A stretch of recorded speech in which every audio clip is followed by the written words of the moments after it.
Hey guys, welcome to this June 2022 summer edition of the Torg Stories podcast. Today I talk with Dr. Bethany Mannon. Bethany directs the Rhetoric and Composition program at App State in Boone, North Carolina, where I teach. I most commonly teach a second year class that's called Writing Across the Curriculum. We have something called the vertical writing model at App State, where students take a required first year class. They take that second year class that I most often teach. They teach then they take a writing in the disciplines course within whichever major they've chosen, and there's a capstone project that also has some sort of writing involved in it. So this conversation is part of a larger conversation on a project that I'm working on. That's kind of just looking at the progression through each one of those classes through graduation that a student might encounter while at App State. So hope you enjoy this conversation.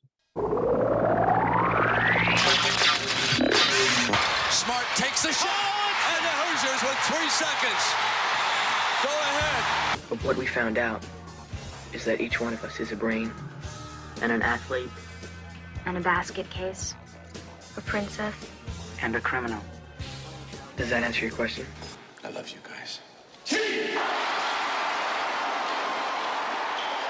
Let's just start by maybe introducing yourself, telling us about your job title, and sort of, I realize that there's 100 things on your job title, but what are some of the ones at the top that you have to responsibility-wise? Yeah, so my job title is Director of Composition and Assistant Professor.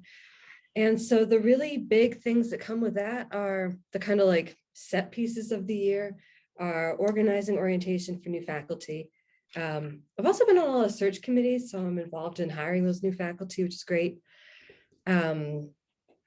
Planning like the professional development that we do throughout the year, especially our big Rhetoric and Composition Institute, and then also mentoring grad students who are teaching first year writing for the first time. But then, so those are kind of the dates on the calendar I can point to. Sure. The other things I focused on a lot, just because they kind of seemed to be what the program needed, was like communication within the program and inclusion, I would say. So getting to know people, paying attention to what they like doing and what they're good at, and then places within our program that we can give them opportunities to do like more of that kind of work. And then also this is the Rhetoric and Composition program, and I feel like really the department as a whole has so many moving parts that someone who's in my position is kind of hearing from administration, hearing from faculty, and can try and get a big, a wide view of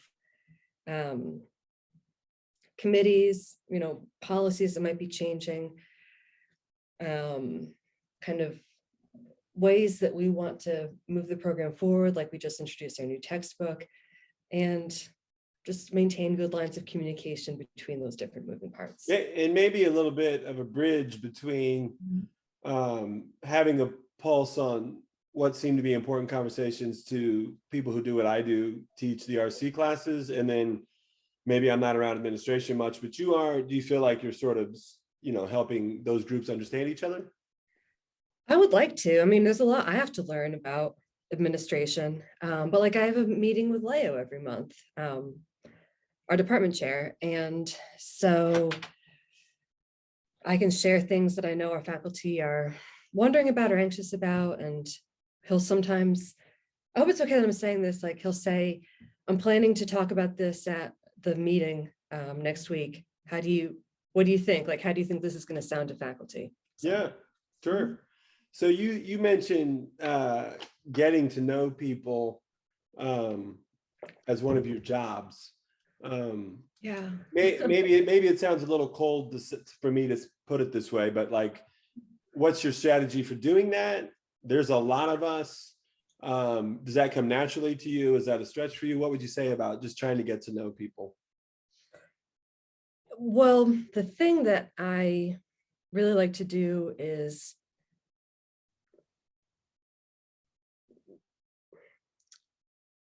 like show up to where people are doing their work. So this fall, I think I observed 9 different teachers in their classes. I wrote up peer observations, which is great. I love doing that. And then I go to their class, I see them do something wonderful. We talk about it afterwards. I learned so much from that. Our faculty also, maybe more so before the pandemic, were really active on campus, like presenting at some of the different, I don't know what the word for it is, but like the Center for Academic Excellence would organize something and our faculty would go present, and like I would go make sure to see that. Through the RCI, when people present their work or something they're doing in their classrooms, I go and listen and pay attention. It doesn't come super naturally to me. I think I was lucky that I was hired at the same time as a lot of faculty, including you. So we were all like in that orientation room together, and then just kind of developed from there. Yeah, I do feel like I know you. Like I remember, I think one time we walked and got smoothies or something, or just you're the kind of person who might ask about what somebody's working on or vice versa. So I usually take it as a signal, like if I feel like I know you, probably there are a lot of other faculty members who also feel like they know you. So I think you are finding a way to do that. I used to have a colleague at St. John's, probably half joking, but he would say, no one becomes a composition professor on purpose. I would say that's true of me. I sort of stumbled sideways into being someone who teaches different RC classes, and who taught the class, composition for 11 years somewhere else. And I sort of guess, when you were working on your PhD, was there a goal, like a professional goal that you thought you would be doing? And then what would you say about where you've ended up right here? No, I mean, I agree with you. And it's a job that's pretty invisible to undergrads. So like when I was a senior in college, I had no idea about rhetoric and composition. Like I was a quote unquote good writer. I placed out of first year writing. I just I just never did that. So when I went to grad school, I did love writing center work, and I thought maybe I'd be a writing center director. I think there's a lot of overlap there. We'll talk more about the writing center, but like I'd had that experience of first being a tutor and then being like a writing center coordinator, of creating a community of people who love to talk about writing and who really get that writing is important to like growing as a person, growing as a professional, as a scholar. But yeah, when I was in grad school, I was interested in so many things. I was interested in literature, writing centers, rhetoric and composition, women's studies.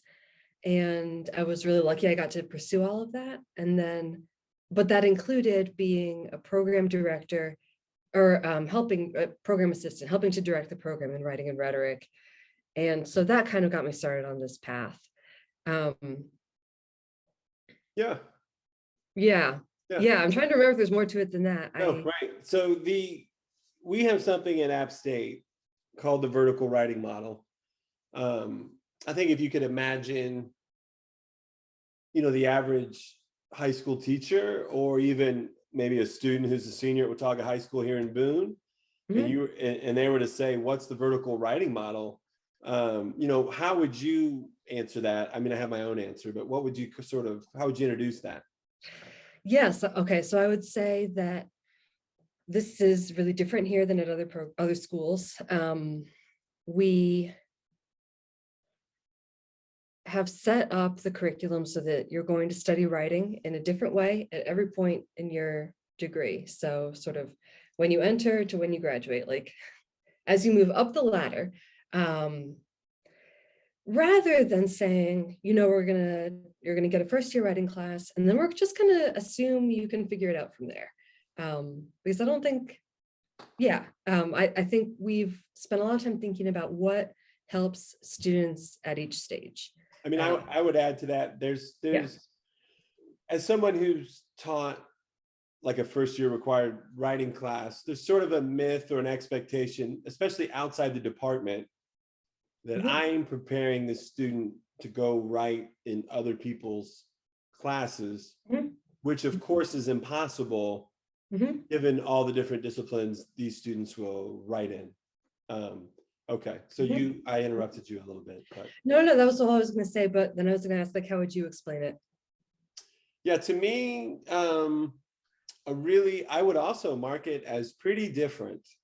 To say that it would be in some institutions, it seems like it would be possible to not write very much, and that it's difficult as a professor with class sizes to assign much writing because it's so much work. And honestly, if you can get away with not assigning so much, you don't, because your job has much less labor involved.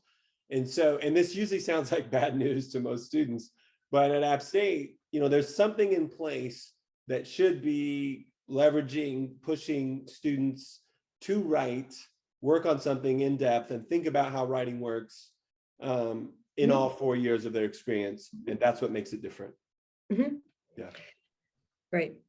And then, I don't know which question to ask you next, I guess. So there's this, I sort of feel torn about like talking about each class, but I think I'll start with this.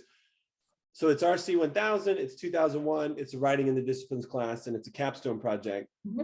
Just like off the top of your head, how is that going? There's probably always a certain amount of reflection of like, how are we doing? Even if it's going great, how would you say that's going? Or what's like at the front of your mind when it comes to your spot within the vertical writing model? Huge question, I know. Yeah, no, it's a really good question. I think there's a lot we've been talking about this year. And just one more point on this, like being distinctive to App State, we do see students transfer in and they took 2 writing classes wherever they were before, but their second writing class was maybe like writing about literature or composition part 2. And so it's not really covering the same thing that we would cover in RC 2001 when we're talking about like discourse communities and genres and pretty, I think, like complicated concepts that are getting students towards thinking about what do I have to contribute to my field, like my professional field, my academic field. How do I enter that and be successful and ethical there? I mean, I'll interrupt you. I mean, something I would add to that is, I do some basketball coaching. And so I was in the gym at Watauga High School, and there was an assistant boys coach who was pretty irritated / angry because he had transferred into App State and his second year writing course had been denied. Yeah. And of course he had a letter or some kind of thing from Jesse Blackburn, who I think maybe does all of that or some of that. And he was like, you're in the English department. Why did this happen?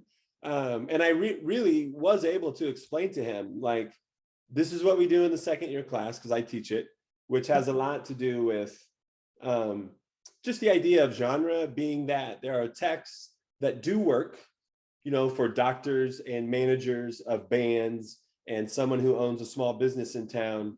And that like the class he had didn't have anything to do with like this kind of writing in the discipline, writing in a profession. And by the time we were done, he was like, oh, I get it. This is different. And he even was like, I'm kind of looking forward to this class now. So I found myself having to explain it. And I could see where like people coming in are probably irritated with us that they don't get credit for their class. Yeah, I think at first, but yeah, students end up really appreciating having a minute to research their field and like what kinds of writing is it going to involve? What does the work actually look like? I worked with a student who was a nutrition major. And one of these fields, you're like, well, what kind of writing will that actually involve? But he got really interested in the idea that writing is it's how you make things happen for yourself in your career. And B, like, this is how a team of healthcare professionals work together to provide good care. Anyway, and also students are often really interested in how do professionals communicate to a broader public and like share what they know and get people interested. And most times you know, if I own a small business and I'm going to create a website and I'm going to do social media posts 5 days a week. Most students don't come in thinking about that as writing. Like they don't even consider that as writing. Or I'm working in finance and I'm going to send a newsletter to explain my position, the positions I'm taking. And I use that just as examples that other previous students have told me, like, I didn't think I was going to need writing. I chose finance because I hate to write and I thought I would never write. And now I find myself doing all this writing. So usually there's a pretty narrow understanding of what writing is. And if you and I were going to sort of, I think I'll start with this question. So we have goals and outcomes for the 1000 class, which is a first year class that I have taught, but don't teach as much lately. And there's a second level 2001 class. So we have goals and outcomes for that.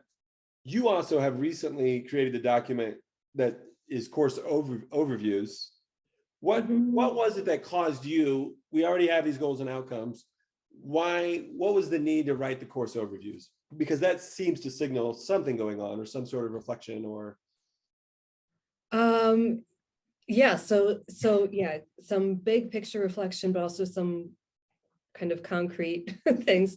So we did the App State did a review of the Gen Ed curriculum this year.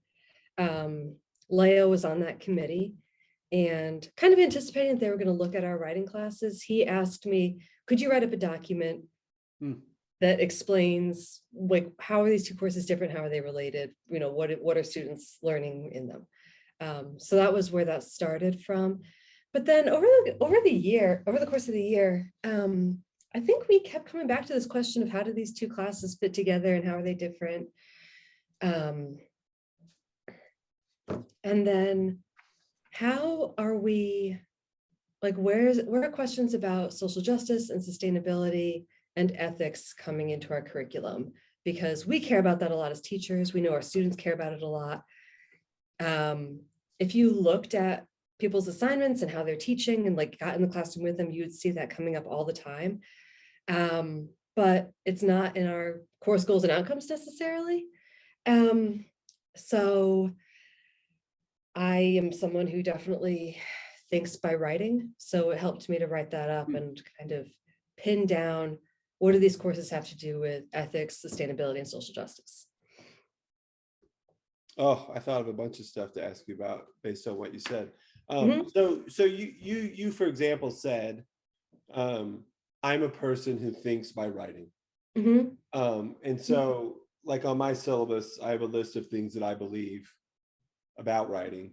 For example, writing is not just a tool for expressing myself or informing others. Writing is also a tool for knowing.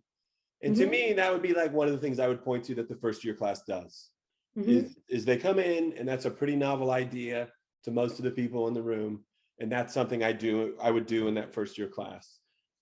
So what would be a couple things either that you would pick out in that first year that you would hope happens, or maybe it's easier to like point to some of the differences between the two courses? And then part of this project is like, Bethany has an answer for that. So do I. Jesse does. You know, Kelly. So as the more I talk to people about like what they hear, the more I can like say, here's what we have in common. Here's where I see some differences. So, I mean, just one thing I'll say to that point about figuring out writing to learn or Sure. thinking through writing, is I really like to be able to tell students, you know, you're not struggling with this sentence or this part of the essay because you're a bad writer. Like, you're trying to express something complicated. Like you're trying to think and write at the same time, and that's hard, but like that's the point, right? That's what we're doing here. I think that the biggest thing that I've seen shift between our first and second year writing is the audience that you are thinking about. So when I teach first year writing, I have students think about what are the communities that you belong to and that you have something to contribute. And that could be this campus, that could be something in your hometown, that could be your church. But, you know, I'm thinking more in terms of like citizenship, maybe like what communities do you belong to and what can you contribute there? And then when you get into your second year writing class, I say, well, okay, you're at the point where you want to shift from being a member of the general public to being a member of your field. So when you research a project, you're going to want to learn how to engage with expert voices. Like, what are the experts in your field saying about this? Not just what do you get from a Google search? And that's intimidating to students at first, but they go on a journey over the course of the semester from seeing like, I have a lot to learn to I've learned a lot and I have a lot I can bring to the table, which I love to see. That's pretty, did that answer the question? I feel like that's kind of absolutely. like kind of abstract. I'm trying to think, a couple things you got me thinking about would be, so for the first year class, I think two things that students are used to. A timed writing that is a one-shot deal that is over and is scored. And also a one-shot deal writing assignment, even if it's a research paper, where I've written some kind of research project, I've turned it in, minus 17, 83, B, over. And so, and then having been a person who taught in middle school and high school for many years, most recently in Indiana, where I had I know in Charlotte, I had over 180 students working on senior exit projects.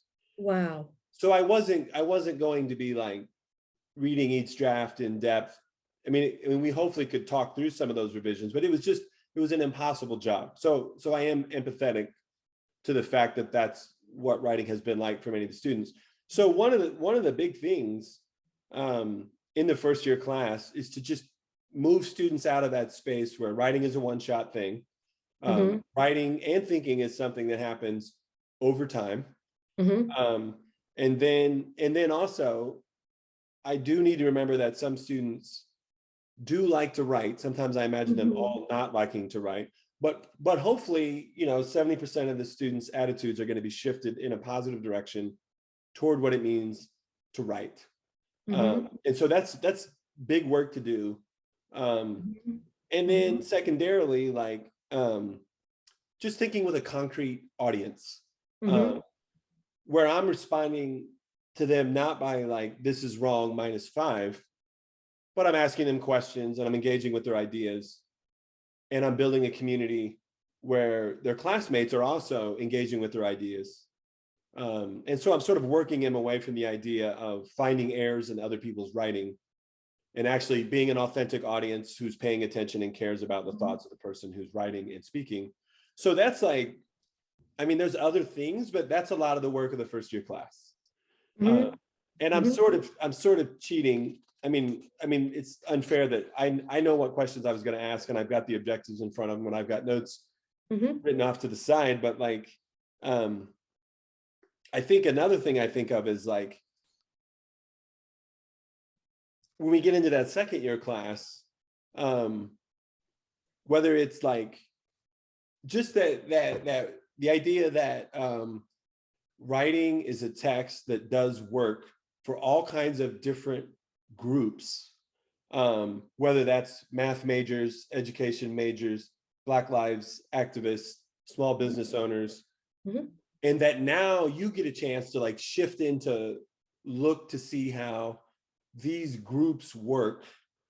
And then I think socially, some of the stuff that you've gotten into about ethics and how sometimes these groups are set up to exclude other groups. That doesn't come up with every student, but it does come up. So that's like some of the things I would point to about the difference between those two classes. Yeah. And does that sound like, yeah, I agree with that, or does that sound different, or is there something, what would you say about that, I guess? No, I agree. And I would add that with first year writing, you are like, one of our goals is to shift students from thinking about writing as something that happens in school and you want to learn it so you can be good at school, to thinking about communicating with a broader audience and engaging, like getting involved in debates and conversations you care about that could be happening in school and beyond. And then also, something we've talked about a lot as a program is standard academic English, and that's kind of related, right? Like, are we teaching students to be good academic writers? We've grappled with this, right? Like, we do want students to gain skills that will serve them well as they move up the vertical writing curriculum. But also, we know that standard academic English is just a really artificial idea. They won't use it anywhere except for in the classroom, and maybe not even then. And also, they come in with so much knowledge of rhetoric and how to communicate effectively from the communities and cultures that they've been in before they get to college, right? And so we don't want to discount that and say, yeah, that's great, but it's unrelated. And so I think you asked about, like, what are we thinking about? What are we assessing? What are we trying to add to these classes? And I think that's one of the big ideas we're trying to add to first year writing, is the cultural rhetorics. Yeah, are you going to talk to folks in the WAC office? Yeah, so good. One, will they talk to me? Will they let me record them? Yes, that's the plan. Yeah. So we can do that now. Who would you, so you figure into this conversation? If we're thinking about, so my stated focus is what's supposed to be happening in 1000, 2001, writing in the disciplines. Mm-hmm. And I think that automatically means I'm interested in the relationship between rhetoric and composition, where I sit, writing across the curriculum, which is a different office in a different building, but yet has some of my colleagues doing a lot of work in that building, in that group. So who would you list as, like, and I know you're on the spot, and I'm already making excuses for you if you forget someone, because you're just sitting there trying to think off the top of your head. But who are some people that come to mind that, like, figure into this conversation? Definitely Sarah Zerhelen, because she taught writing across the curriculum for years and years, and then became I guess she's assistant director in the WAC program now. So has both those perspectives. Yeah, and one thing that I've realized from talking with her is that the WAC program is shares a lot of DNA with RC, but like you said, they're independent from us, and they are interacting much more with other departments on campus. And so, like, Sarah told me about working with the psychology program and developing really good assignments and grading practices, and then questions that we don't really have to deal with, like how do you teach writing in a lecture, like a big class. So talking to her would be super interesting. Right. Kelly Tuzakin, for sure. For me, I think I've gone to at least one, I don't even know what I would call it. I doubt if it was called a workshop, but I sat in a room and listened to people who taught the writing and disciplines course. And they talked about what they did in the course, and they had a discussion, about, I guess, navigating teaching writing the same way you and I would. So for me, the writing in the discipline class kind of feels like the great unknown that I'm sending students into. And I imagine, but don't know, that there's a great variety of teaching philosophies for that class. And depending on how maybe successful WAC has been in reaching out to them and working with them. And I'm happy to be corrected by people from WAC if I put that wrong. So does it feel a little bit like the great unknown to you, or do you feel like you have a reasonable handle on what should be happening in those classes, whether or not it is happening? I've gone to a couple of those panels too, and it's really interesting. And I don't know very much what happens in those classes, and I would like to, yeah, for sure. Right. And then I can certainly ask someone like Sarah if she'll talk to me. would you say there's a great variety of teaching pedagogies employed in those classes, or do you see, a lot of carryover, right? No, it seems like there's a lot of variety. Like every field has a different understanding of how you learn to write and what counts as good writing, because it like reflects the context and the content and sort of the purpose that writing is serving in that discourse community.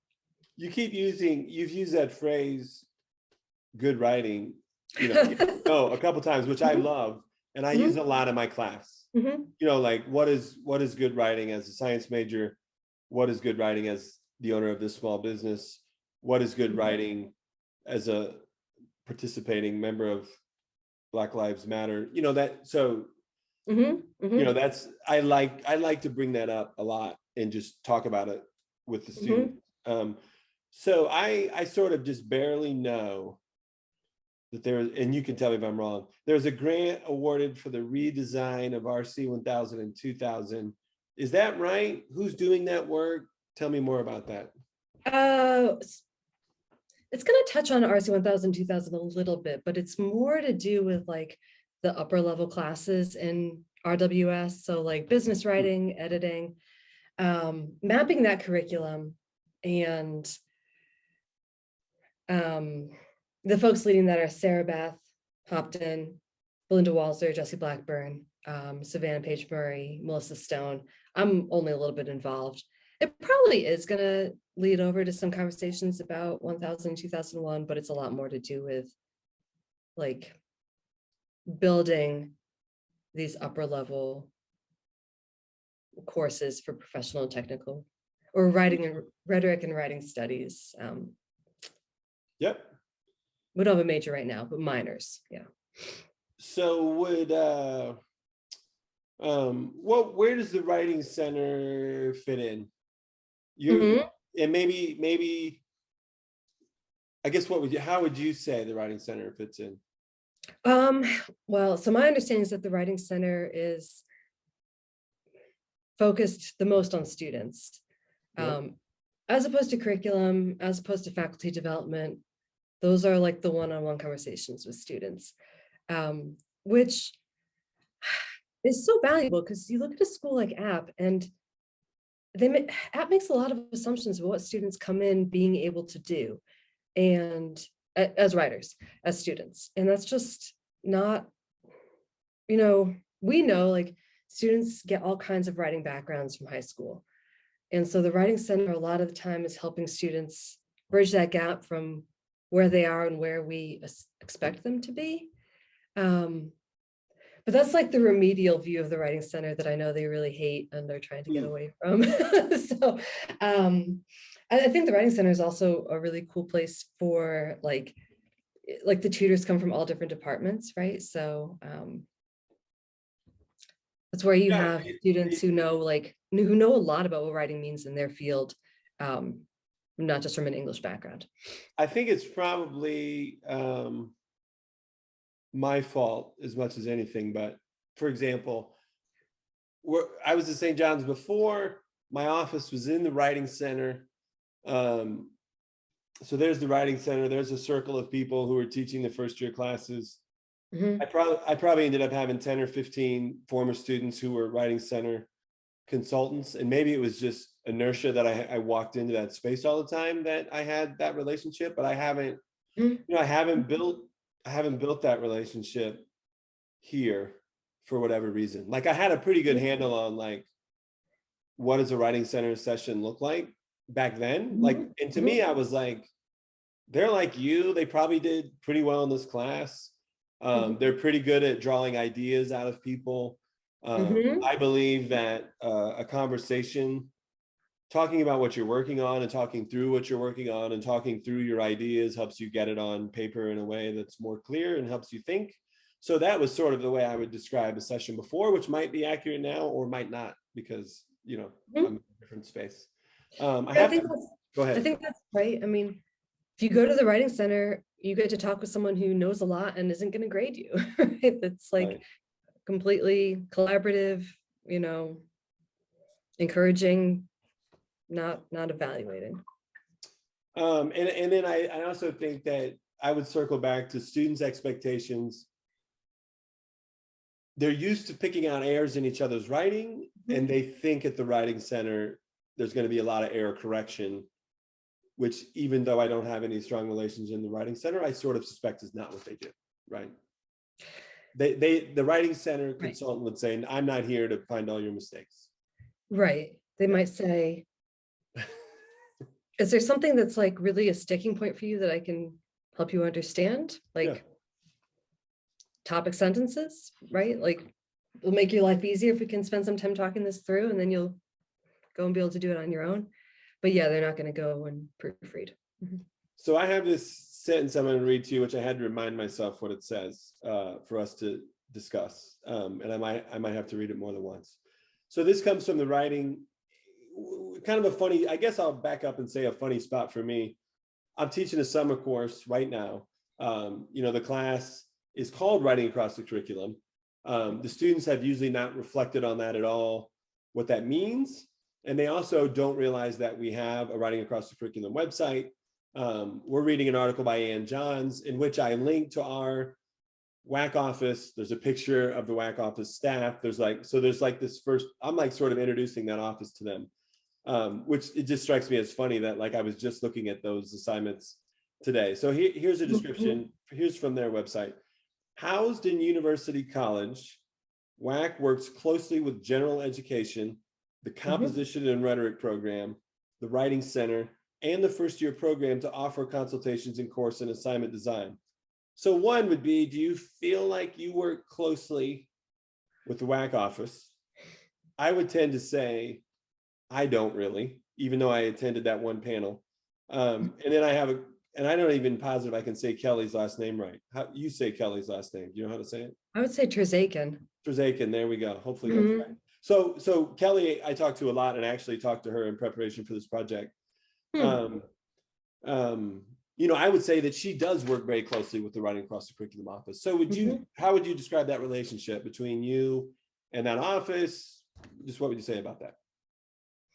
Yeah, every year the WAC office has a couple consultants who are, and this year, right now it's Kelly and Miles Britton, one of our other RC faculty. So there's that kind of back and forth between our two programs. And I've worked with them on orientation for new faculty. We planned a boot camp for grad students who were getting ready to teach 2001 for the first time. I was a reader on an assessment that Sarah organized. I would like to work with them more closely, and I think we're finding spots to do that. But like I said before, I've learned that like one whole chunk of their mission is to work with other departments. So I think they look at RC and they're like, you guys know what you're doing, you're good.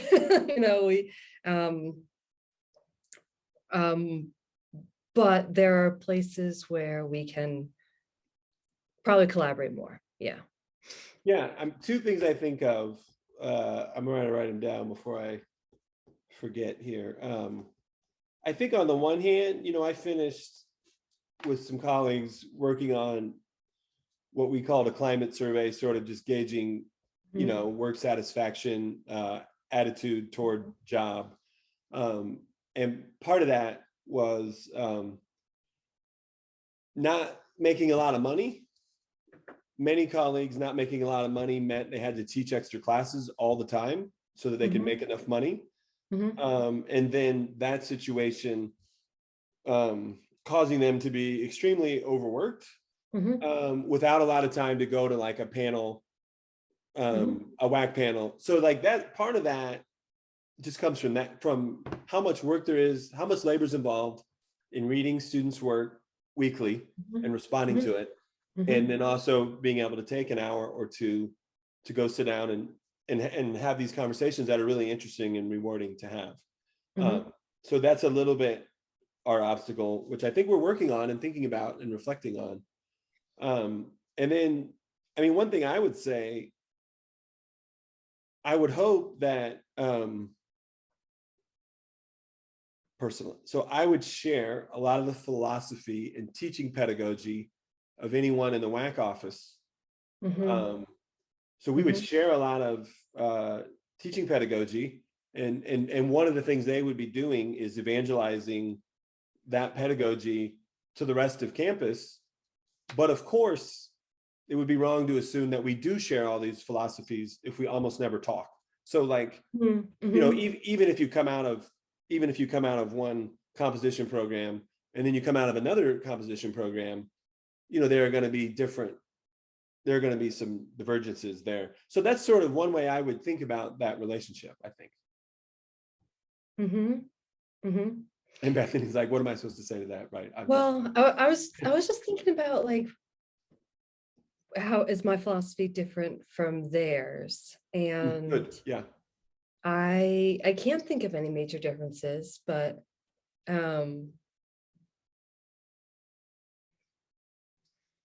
like something I would say, if there is any sort of rift or separation felt, and I don't know that there is or isn't, but I suspect there might be, on the screens of websites of the two programs and in the paperwork, you know, the documents, the course outcomes, the state admissions, there's an enormous amount of shared philosophy in those spaces. So to me, when I've gone back over these things in preparation for this project, I'm just like, yes, as I go down like the stated goals and objectives and mission of the WAC office. I feel very aligned, at least on paper. And sometimes though, in practice, it's different. So I mean, yeah, I would also say, I don't know that I didn't come across anything that I would point to where there would be a big difference. Yeah, I don't think of anything either. Yeah. So I think two more things, and then anything you think we should talk about. I was kind of digging back in on, maybe I'll ask you this question first. I'm afraid to lose my spot. Jess Enoch, is that her name, or do you say her last name? Yeah. Okay. So Jess did sort of would you call it a review of our program? What would you call it? Yes. Okay. Yep. And then why did she do that? Why was she asked to do that? And then sort of like, what were your big takeaways from that? And I have that, and I want to dig in on that a little deeper after you sort of say that. Right.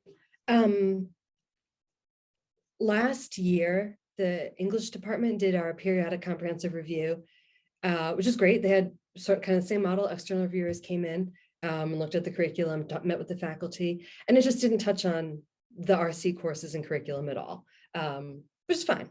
But it did that was surprising. That was a little surprising, or yeah, a little bit, but I don't know. It's a big department, a lot of courses, a lot of faculty. We just didn't see very much in that review that we could work with. And, you know, we know how helpful it is to get like another set of eyes and that external perspective. So who would you say the we is there when you say we? Oh, actually what I meant is like we as writers. Like, you like mean we like so we you got mean all of us? Are you speaking for me as well in that we, or like we know like you? I think like you and Jesse, or you and Jesse, and is there anybody else you would name, or? No. I'm trying to make a parallel between like getting a peer review on your essay. Oh, right, of course. Yeah. we got a peer Absolutely. review of our program. Yeah. Right. But yes, it did originate with Jesse, Mm-hmm. and with Jesse Blackburn, we asked Jess Enoch to take a look at our curriculum, meet with our faculty, meet with some of the other stakeholders and administrators, and give us a perspective on what we're doing well, what we could improve, maybe like what might be going on in the program that administrators are not necessarily aware of. Yeah, right. Just help us check in. Who might report something to Jess that they maybe wouldn't report to you as part of it? What might a student put on an evaluation anonymously that they wouldn't tell me in a reflective letter on their portfolio? You're just right. Same way that we all reflect on our teaching, we ask students to reflect on their thinking, you're reflecting on the program, right? Mhm. And then Mhm. what would you say were some of the big things that struck you in the report? Let me open it up again. I should have prepped you on that a No, little. I should have, well, I could have reread it too. We should say that school's been out for what, 3 weeks? We've been disengaged a little from all of this. Yeah. Yeah, yeah, So, yes. right. Well, she reiterated the overloads that faculty are taking on, which I guess I hadn't grasped how draining that is and how much that's contributing to overwork and to burnout, right? Yeah. The teaching extra courses, which you mentioned a minute ago. Like one thing I would say about that is I've never done it. Mhm, It already seems like I teach a lot of students. mhm, And I do see I mean, the thing I feel, which Jessie might or might not agree with, she's desperate to have someone teach these classes because there aren't enough people to teach the classes. mhm, Most people need a little bit more money. And so it's, and I've said in other meetings that I have felt guilty about saying no. I know why I'm saying no. But anyway, so it's a really difficult situation. Yeah. mhm. So she brought that up again, you're saying, and then what else were you going to say? Yes, you brought that up. And she also, we keep talking about revising our course goals and outcomes because we've had them for a long time. They don't necessarily reflect our interest, commitment to social justice, ethics, sustainability. And Jess said, you may not need to do that, but what you could do instead is think like, well, like what's the language you're using on your syllabi, on your website, on the different places where you talk about your program's mission. Like think about your public image and how you are communicating to students and potential colleagues. That might be even more worthwhile to pay attention to than the like bureaucratic goals and outcomes language. I thought that was interesting. What else did she say? She noted how much service lecturers do and recommended that we audit our committee and service structure, which we're going to do in the fall. And I don't need to get into all of that unless you want me to. No, I think that's okay. Yeah. A couple things that you made me think of, like, so, well, for one, I would feel totally comfortable with always tweaking and clarifying my goals and objectives. Mhm. But I also, which I think maybe Jesse's hinting at, I've sort of picked up in 20 years of teaching, like, that's not always the best thing to do from the perspective of higher up administration. Like, oh, every year you're going to give me a slightly different list of your, like, that's not maybe the place for that, which is what I kind of hear you saying. And then I kind of like, when I look at the RC 1000, number one is draft with a clear purpose in mind, which I immediately attach the idea of audience to. And I'm like, home run, that's totally exactly what I would be doing. And then it says like write with strong voice and authority. And I go, ooh, that's pretty problematic in all kinds of ways. So, and then I go to the second level course and I go down the list and I'm like, man, I feel like I'm addressing those. I'm going to change the topic a little based on what I said there. I've said to you before, I've gone through these lists of objectives and thought about them for a couple of years now, being an app. I'm always reflecting on like, what did I do this semester? How am I getting into these? But there are also people who sort of swing through for a class or two. Getting the message out on this stuff is really difficult, right? It can be, yeah. And that review also noted that faculty aren't always really clear what 2001 is supposed to be, like what kind of work are students supposed to be doing, how do these two courses fit together, like as we've been talking about. And so that's hard to get that message out too. I mean, one thing that helps is to have like, not a syllabus template we can give someone, say this is what this class tends to look like, make some changes, but this is a good starting point. I mean, when I was a student, I never read the course goals and outcomes. I think like when I was starting off as a teacher, I didn't do that either. Like I just put them on there and then figured there at the end, no one's going to read them. What matters is what we actually do in practice. And I guess I still kind of go back and forth about like, yeah, I mean, as a program, this is where we're stating what our goals are and what matters to us, but also everyone teaches a little bit differently and we add on to those and interpret them through our assignments and, bring a creative, personal style. I like doing, I really like opening the course with like, here's what it said you learned in 1000. What do these things mean? Do you feel like you got this experience? Did you not get this experience? That's a good idea. And then at the end of the course, like, here's what we were supposed to do. Do you see, and I think maybe in part, I do think the students tend to enjoy my course and they tend to report like, it was fun. We didn't really, they sort of are like, oh, we just sort of had fun. And they don't really think about like, they aren't able to like convert the things that we did into like the objectives that are there. And so I do like to sort of like close the loop and say, well, now what do we mean when we say genre? And like, what's a genre for a teacher? What's a genre for a snowboarder? Whatever it is. I like doing stuff like that. Okay, one more thing about this report, I guess, which may be a little tricky to talk about. We'll see. Okay, so there's a section in page 5 of this report in the vertical writing program section. At the moment, this collaboration and communication among programs, I guess that's WAC, RC, vertical writing model, WID, does not seem to be present, which I think we've sort of just unpacked some ways in which it is present. In almost every interview, there was concern about the lack of connection and conversation between RC 1000 and 2001, which again, and I guess I'm going to comment on these and we'll see if your comments are the same or different. To me, that's more, I mean, the thing I've been doing in these meetings, which I definitely did with Jess, is I've said, this is an interesting conversation that we could improve upon. Like, there are connections between 1000 and 2001, but I do think we could all talk about this more.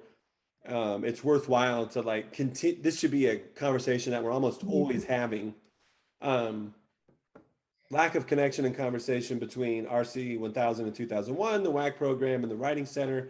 Interviewees remarked that they did not know what was happening in the programs they were not teaching in. They were unaware of teaching happening in the WID courses. They were unsure of the mission of RC 2001 and unclear of how RC 2001 instructors were being mentored. This is, I think I might pause there because I have a lot more to say about the end of this sentence. So just on that part, anything different than what I was saying, or are you with me on a lot of that, or what would you say? I mean, yeah, I think that's true. One thing I'll add that I don't think came up here in the review. Oh no, it does. Yeah, the Writing Studies Resource Collective. So this started at the beginning of the pandemic when we were thinking, like, there's a ton of resources on this campus for teaching online. We don't all need to be like reinventing new stuff in our programs. So we get together once a month. It was folks from RC, the Writing Center, the WAC Office, the library, Center for Academic Excellence, and just say like what resources do you have? What do you have that like we can share?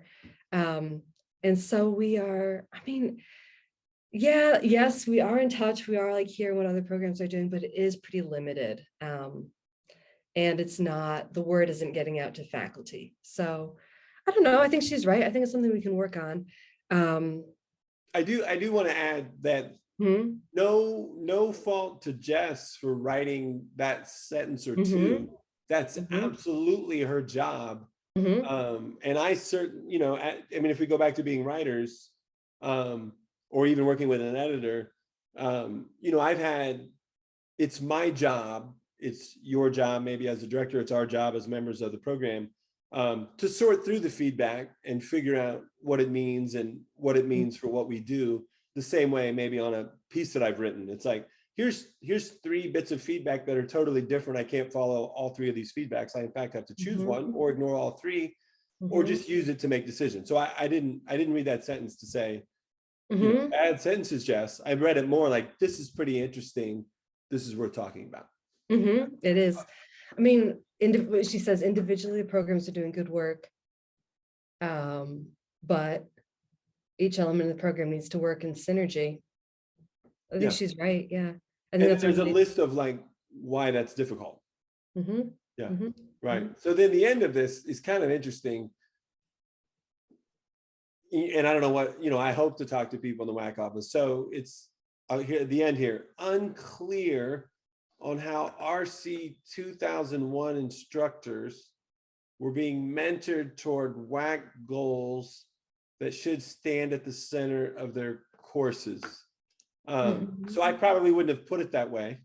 It might, I could be convinced that it's my responsibility to listen to WAC's goals and try to enact them based on the general education or where, and maybe I don't understand how, like, is it called university college? Is that what it's called? I believe so. Yeah. So like, what are these colleges and how, but I would be more inclined to say, I would expect that we would share many values, that we should be in conversation about those values. We should always be thinking about how writing is taught and how we serve the students, empowering them to use language powerfully. I used power twice in that sentence, but I'm sorry. So anyway, I might be like, about that sentence a little bit. What, any thoughts on the end of that? I think to me, that might be where there's like more rift created than need be. And in fact, someone from WAC might revise that sentence. Like if they got to write the sentence they thought there. I mean, I hope to bring that up, I guess, with that office a little bit. Yeah, I didn't even ask you a question, right? I didn't really ask you a question. What do you make of that sentence? Like, would the WAC office look at some of our courses and say, oh, this kind of just looks like composition part 2. This doesn't look like a WAC course necessarily. There we go. Yes, well said. Yeah, I haven't heard them say that, but that is what this review suggests some people might be finding. Yeah. Even the way that I might, even anytime, I guess I like to think that if I'm in a conversation, I don't know that I'm often positioning myself as, listen to me, let me mentor you. I'm always interested in like, hey, Bethany, what do you know? What do you think about this? To where we're like having this conversation. So maybe I feel a little bit like, oh, Sarah's supposed to mentor me about my class. That might be, maybe that is accurate. I know Sarah, and I have, had meetings with her and value her opinion, and would certainly ask her what she thinks about my teaching and how I might improve it. So that was just, that paragraph seemed like a lot to talk about, right? Seems like there's a lot under the surface there. Yeah. And then Jess Enoch didn't dream up those thoughts. They came from somewhere, and she interpreted them and transcribed them. The same with me, like, I wrote a report on a climate survey, and I had to think through comments that would probably reveal the author, or you would be able to narrow down that sentence to like one of 3 people who said it. So I had to think about, like, how do I put this thought in the report, but also stay true to my promise to keep what was said anonymous. So in other words, Jess and I shared a job there of like, okay, we got to write this report, and I've got parameters. So yeah, interesting things to talk about. Yeah. Well, we haven't really talked about the climate survey, but one thing that came up there that has really been on my mind is that our program identity isn't very strong. And I don't think that's a problem necessarily, but I think it points to like some shifts that are happening. So whereas 5 years ago, I wasn't here, so I won't try and say how people would have defined the identity, but they would have described the program identity in one way. And like we've done professional development, we've hired a lot of new people. I think there are folks saying like the RC program is changing a lot, and that's not bad, but like where does that leave us? Like what are we about? What's our shared philosophy? Nice. I mean, I think, I feel torn, there's a lot of things come to mind. One would be, this would be arguing with things I've said previously. Sometimes program identity comes from the scholarship of the people doing work at that university. So, if I think of Cynthia Self, or I think of Doug Downs, or I think in my own world, like I worked with someone named Derek Owens, whose work was in composition and sustainability.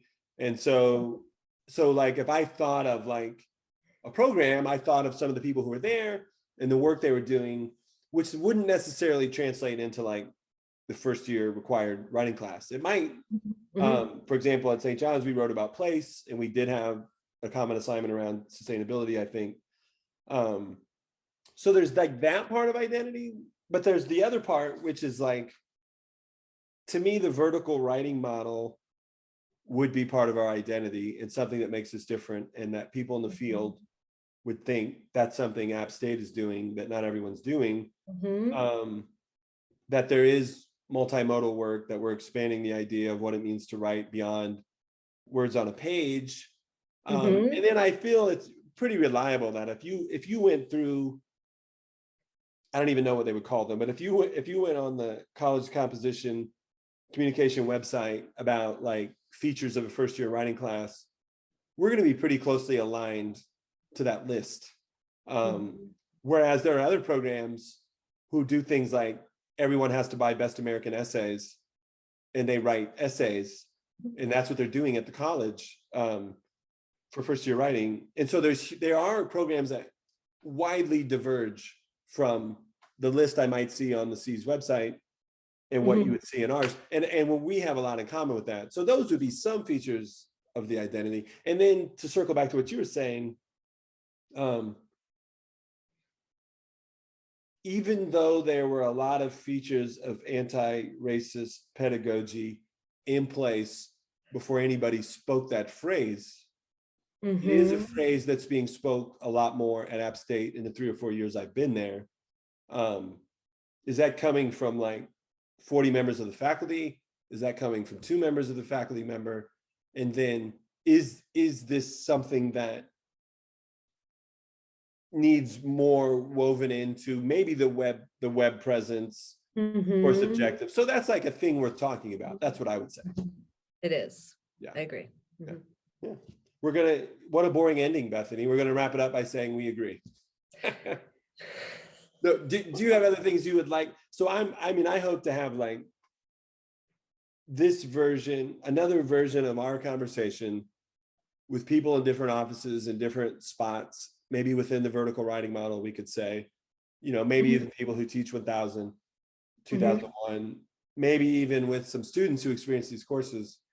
I start to outline too much work for me when I get that broad, but or maybe it goes on for a while. So are there anything else that you would have me think about, or that you would want to add to this conversation before we wrap up? Well, we didn't really talk about online teaching, and I think like someone like Vicky LaQuire or Ben Good would be really good to talk to about that. Yep. And what if we're thinking about the progression of 1000 to 2001 to writing in the disciplines? What would you say about online teaching that we haven't said here? I think especially for 1000, can you create a collaborative, interactive atmosphere where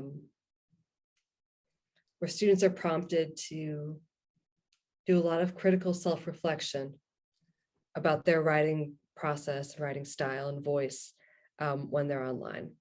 And I think some faculty are finding the students have even more autonomy and an even like stronger sense of their voice in an online class.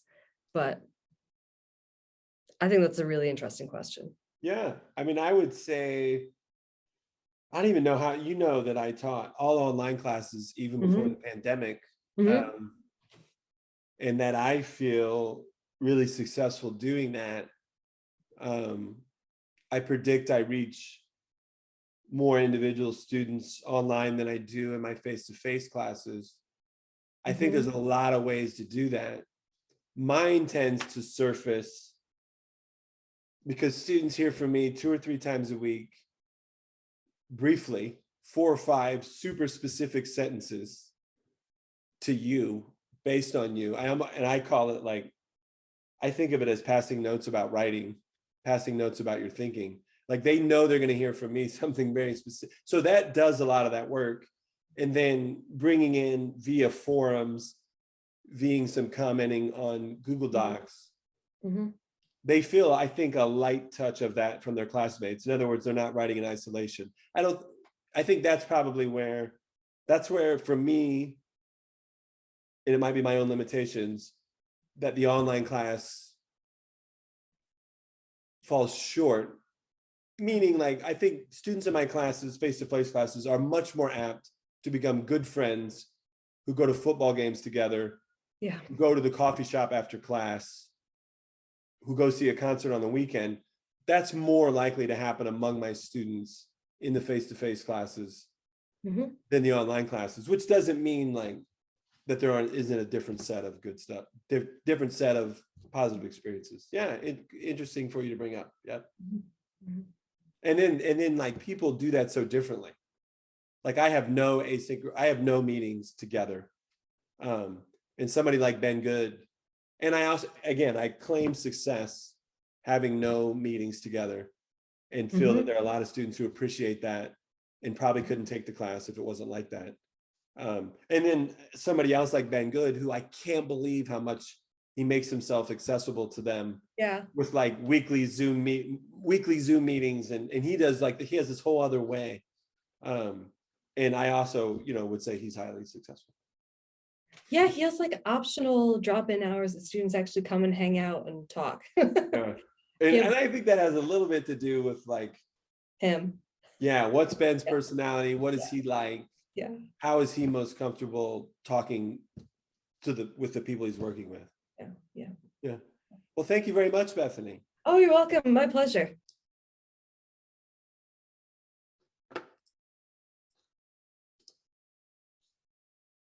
Hello, welcome to the June 6th, 2022 edition of the Torg Stories podcast.